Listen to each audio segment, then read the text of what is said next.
Now, in a nutshell, universal basic income attempts to address the specter of poverty and unemployment by providing everyone, without exception, funds that will suffice for their decent sustenance. This will be provided to everyone irrespective of whether they have other employment or other sources of revenue. And it is understood that the amount of funding everyone will receive will not be so high as to remove all incentive to seek employment, but it will be sufficient to provide people with a decent standard where they can be fed, be clothed, have a place to live. In other words, not simply satisfy their biological requirements, but have a customary standard of living that is respectable enough. Now, this is seen by its advocates as something that in a way could be thought to eliminate poverty altogether, and to do so in the best way, as could be applauded by both figures on the left and right. On the one hand, since everyone will be a recipient of the universal basic income, no one will suffer the indignity of having to undergo a means test and to be subject to the paternalistic management of a welfare bureaucracy. As figures on the right will applaud, universal basic income, by giving every individual an amount of income, will eliminate the need for any kind of welfare bureaucracy, and it will give individuals complete freedom on how to use that income. Moreover, the thought goes, this is going to involve a new birth of freedom, because individuals will now no longer have to mold their activity to conform with the necessity of earning a living. They will now be free to engage in whatever activities they choose, because their basic survival needs and their needs of a kind of decent, respectable livelihood will be met. And moreover, since everyone will be the beneficiary of a universal basic income, it's not as if one would expect there to be any great resentment between those who might be identified as living on a handout and those who are not. Here, everyone will be receiving the universal basic income. Now, if you think about it, the kind of emancipation universal basic income provides is very similar to what the young Marx spoke of in portraying the emancipation that a communist society would provide, where a collectively administered economy undergoing complete automation would allow individuals to take what they need and be free to, as Marx says in the German ideology, go fishing in the morning, go hunting in the afternoon, write poetry in the evening, and do whatever they felt like. Now, this kind of freedom, which in a way consists of what might be considered a hobby existence, of private activities with the limited resources provided by a fund giving us enough to meet our basic needs, is precisely the kind of freedom that Plato lampooned 2 millennia before in his masterwork, The Republic, in Book 8, where he has Socrates satirizing democratic man who, in devotion to freedom of a sorts, equally does as he pleases, treating his various desires as if they're given by lot, and playing the flute in the morning, debating in the afternoon, drawing pictures in the evening, etc. Now, one has to ask oneself whether this private freedom, which has at its disposal nothing more than the resources to meet one's basic needs, can be equivalent to an emancipation.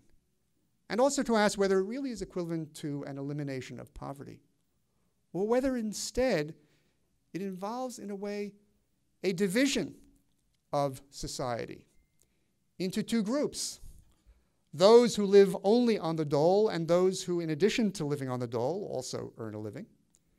And in so doing, involves not only a stark division in terms of economic resources, but a stark division in terms of what kind of freedoms one can engage in.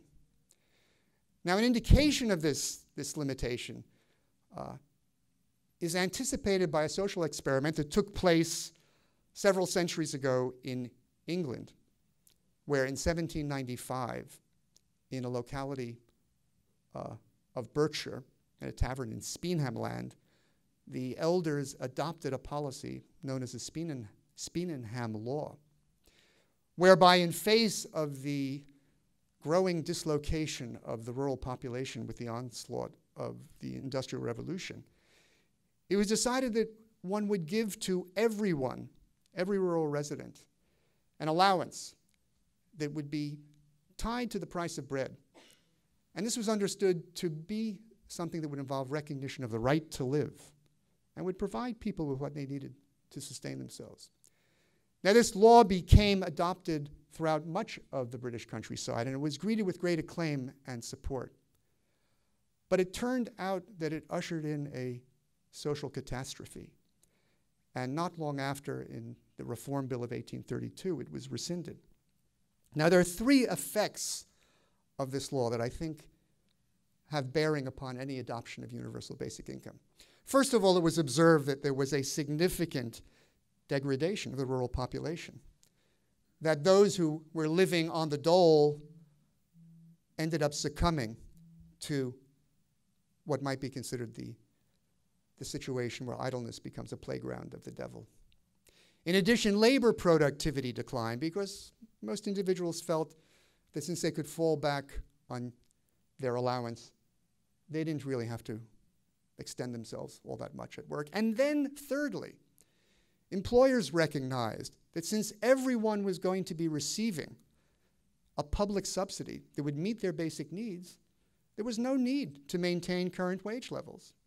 So they systematically depressed wage levels by the amount of the allowance that everyone was giving, so that the Speenham Land law ended up being a subsidy to employers without in any way actually increasing the opportunities of individuals involved. Now, I think these liabilities, these consequences, indicate that universal basic income is neither a satisfactory response to poverty nor an emancipation. And one has to keep in mind how it is that the universal basic income must be significantly lower than what individuals will have if they do find employment. Because after all, those who are going to be employed and who are engaged in the production of wealth are those who have to pay for the universal basic income that everyone receives. Now, these days, most of the advocates of universal basic income keep it at a fairly modest level. A figure that's often given is $12,000 per year per person. Well, if you multiply this by our current population of 325 million, you come to a figure of about $4 trillion. $4 trillion is equivalent to the total US budget for 2016. So we're talking about a program that would require a tax increase that would, in effect, double tax liabilities. Now, admittedly, those who will be paying for it, who work, will be getting the universal basic income, but they're also going to be paying for it, so it gives them, in a sense, no net gain.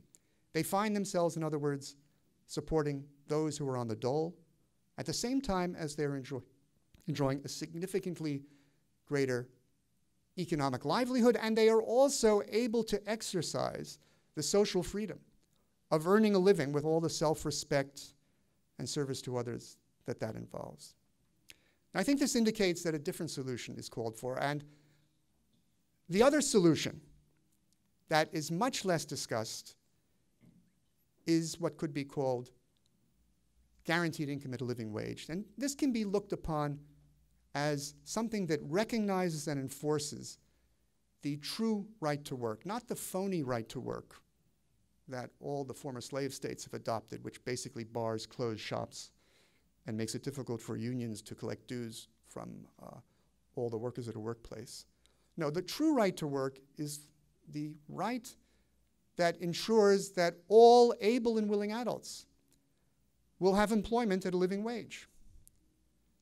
Now, This idea is something that one can never expect markets to provide for through their own operations. And there are two fundamental reasons why this is the case. The competition, which is inherent in market activity, always has winners and losers. And the losers are compelled either to reduce employment or to go bankrupt entirely. And there's no guarantee that the winners are going to increase the level of employment to re-employ everyone who is laid off. On the other hand, the dynamic of competition requires every enterprise to continually seek to transform and update its production and marketing facilities so as to lower costs of production, come up with new products, and be able to meet impending competition. And all of this involves a continual turmoil in the labor market where employees find themselves essentially pursuing kinds of employment that are outmoded and find themselves in a situation where employment is no longer waiting for them. Now, this means that if we really want to guarantee employment at a living wage, we have to turn to our government as an employer of last resort.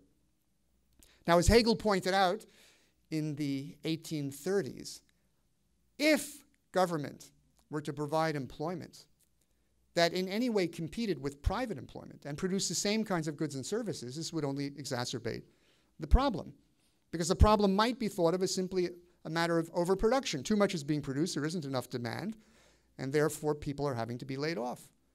If you have the government now producing more of the same things, this only will worsen the situation. Well, there is a way out of this dilemma, and that is to put people to work in public works that provide goods and services that are not being provided by profit-seeking enterprises. And they're not being provided by profit-seeking enterprises because either they involve goods and services that are put at the common disposal of us all, so that access to them is not something from which one can draw a profit, or these goods and services, in a sense, have prices that are too low for profit-seeking enterprises to bother to invest in their production, or alternately, they involve projects of too massive a scale for private enterprises to undertake them. Now, if one thinks about the task of putting people to work, producing goods and services that are for our common benefit, this is obviously a large task, and one might ask, is it really feasible? Well, first of all, one might ask, what kind of funding would such an enterprise require? You know, what would it mean to speak of a living wage? Well, if we go back to 1968 and look at the minimum wage at that time, it turns out, adjusted for inflation, is $10 an hour. It turns out that starting in the late 60s and 70s, in the United States and much of the world, a separation took place between wage levels and levels of productivity. Up until that time, from 1948 to 1973, wages increased in line with productivity gains.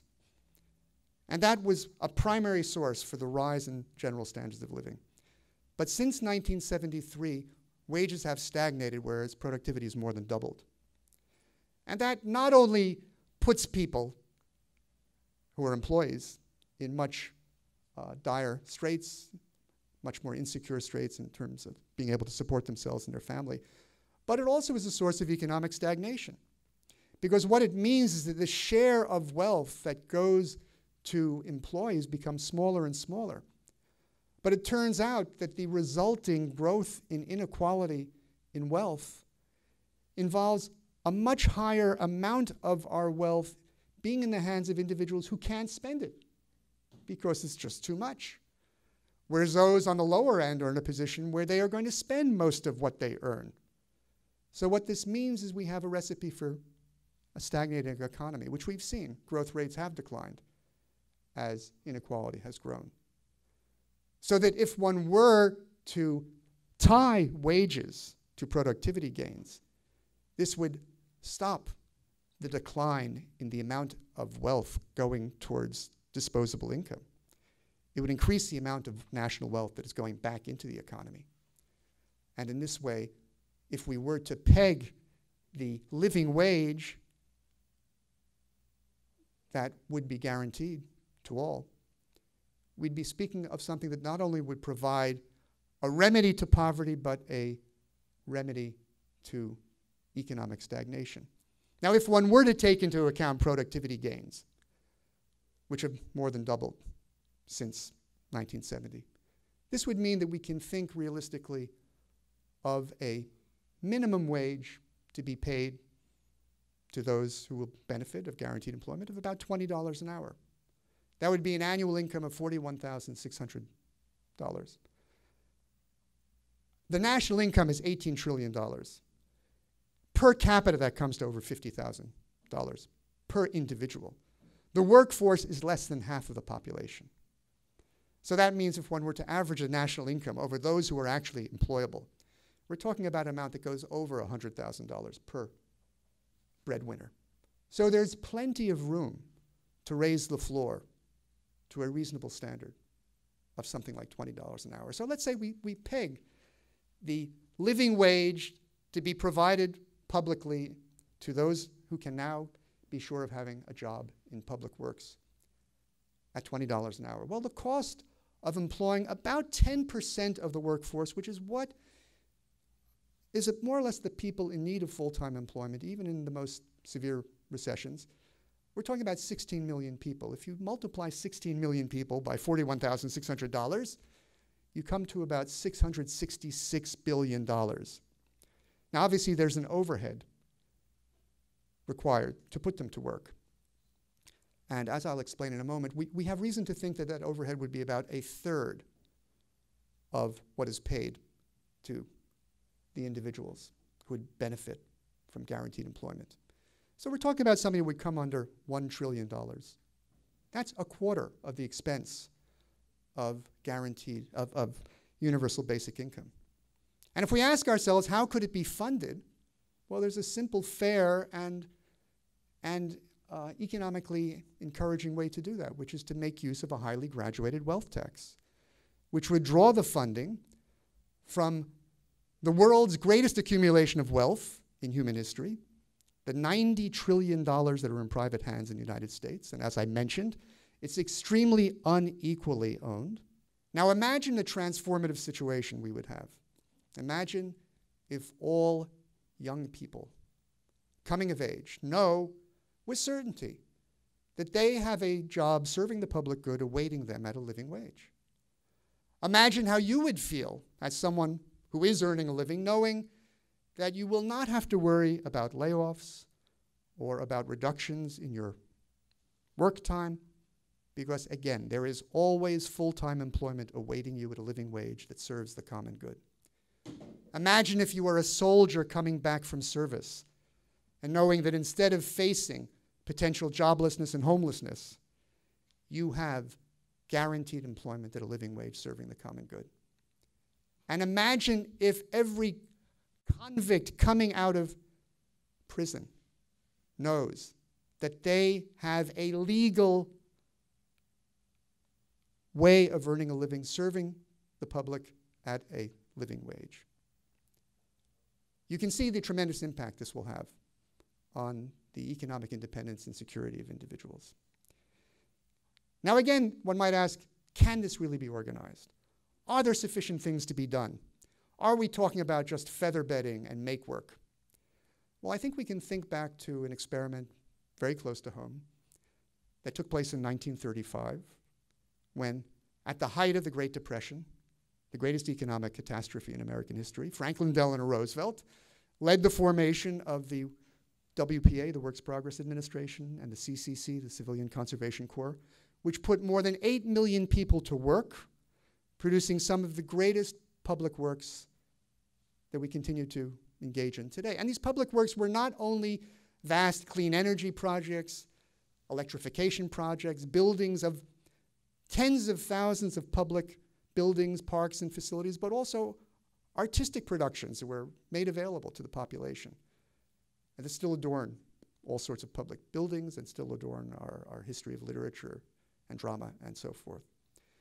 Today we face different challenges, right? I mean, we do face a different kind of clean energy that the market is not providing. We face mass transit needs that the market is not providing. We have huge needs for affordable housing and for fixing up dilapidated housing that the market is not providing. We have huge needs for care, in health, in education, providing for the elderly that are not being provided. These all involve robot-proof occupations that require a human touch. And I think we can see that recognizing the true right to work and implementing and enforcing it by a program of guaranteed employment at a living wage through public works will not only be a major move towards eliminating poverty and providing all with access to the important social freedom of earning a living, but it will also provide us with a great fund of benefits that will help support the economic, social, and political vitality of everyone in the nation. Now, I'll just conclude by mentioning one thing. I am an employee. I've worked for 35 years at the University of Georgia. And as an employee, I do not have an equal opportunity to participate in politics. In order to run for office, if one is an employee, at anything other than the local level, one has to take off from work. And if one takes off from work, one not only gives up income, one gives up benefits.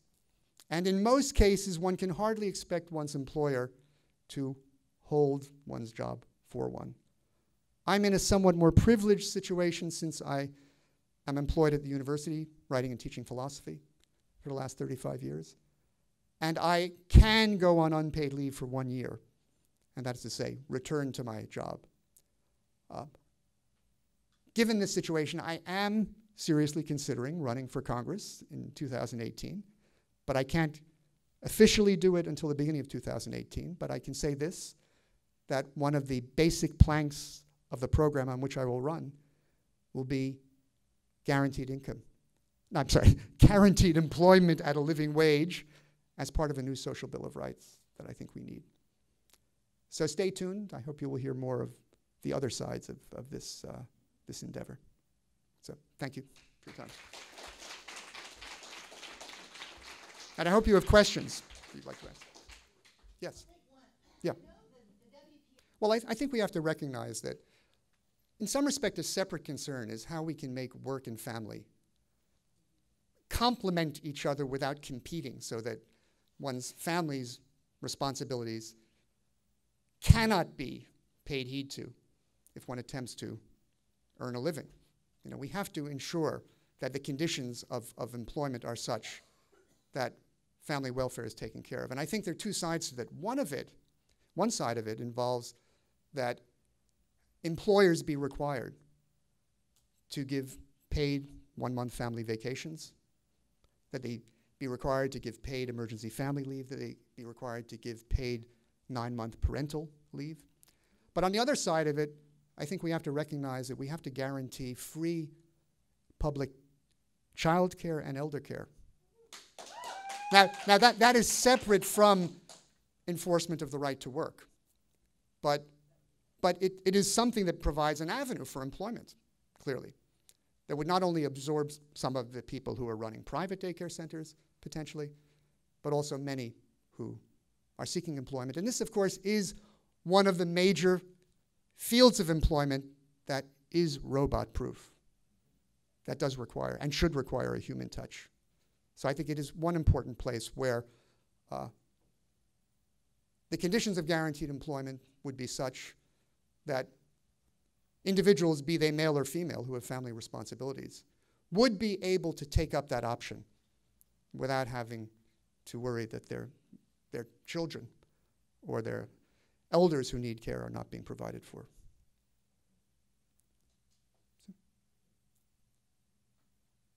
Yeah. I mean, first of all, recognize that this program has never been advanced, but all sorts of welfare programs have been advanced.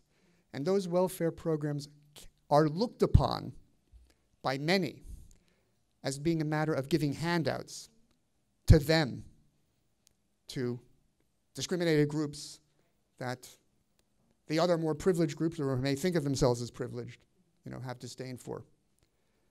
I think the important thing about this program is that it involves giving people an opportunity to earn a living. It's not a matter of giving anyone a handout. And I think if you look at the reality of America in general and the 10th District in general, people are having difficulty getting by. I think they're aware of the problems of finding full-time employment. And they're aware that they are missing the kind of benefits that they need with regard to health care, access to affordable housing, access to education, and the like. And I think these are issues that everyone can understand, and everyone can realize that it is something that allows a fulfillment of the American dream as it is commonly thought of, as a matter of allowing anyone who makes an effort on their own to be able to provide for their family, to be able to have respectability in society, to be able to participate in politics. And I think, one of the tasks in political action in general is to always recognize that what lies at stake is the common good. And that the common good does not conceive in receiving things, but in having an opportunity to exercise one's freedom, to engage in various types of self-determination.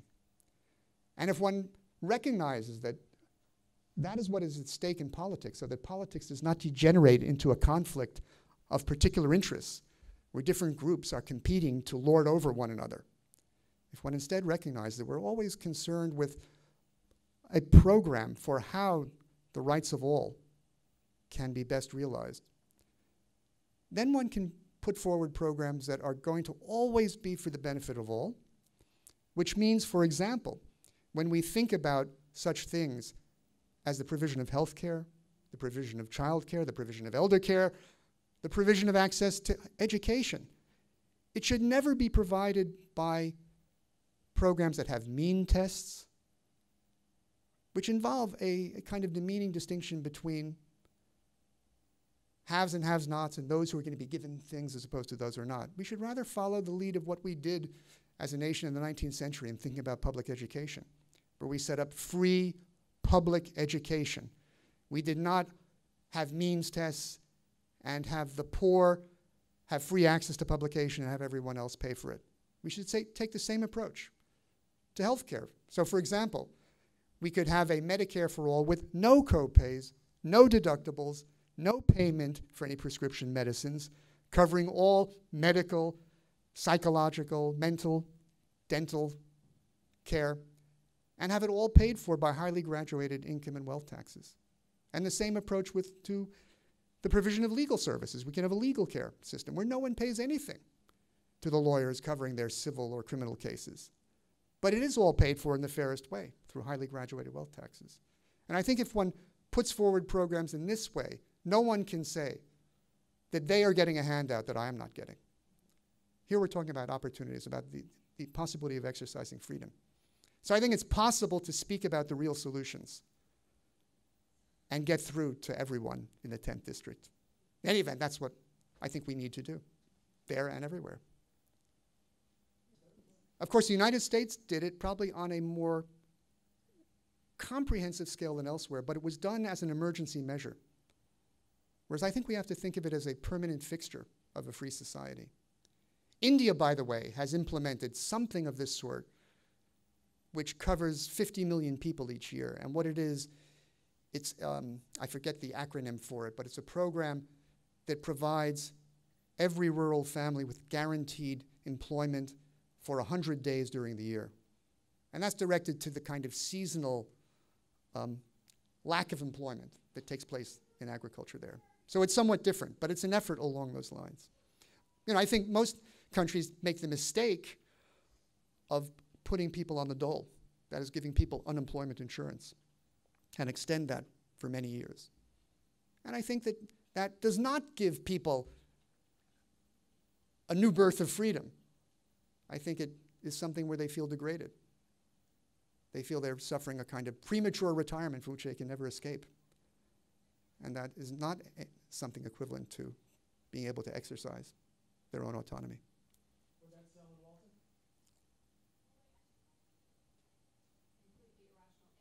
But I think some of them send their kids to public school.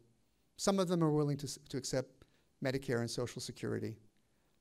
I think when it's something that is given to everyone and doesn't involve special subsidies, as Obamacare has, that are directed at those falling within a certain category provided by a means test. It's a different situation. I think healthcare is Yeah, well, look, there are two sides to it. I mean, first of all, and this generally is an example of what might be considered the fundamental principle of business ethics, and that is that enterprises can only be ethical and viable if they are subject to mandatory regulations that require them to act ethically, that is, to show their concern for the environment, to treat their employees decently, et cetera. When they're not subject to such mandatory requirements, but can, for example, pay their employees poverty wages, those who might not want to are going to be undercut by those who are leaner and meaner.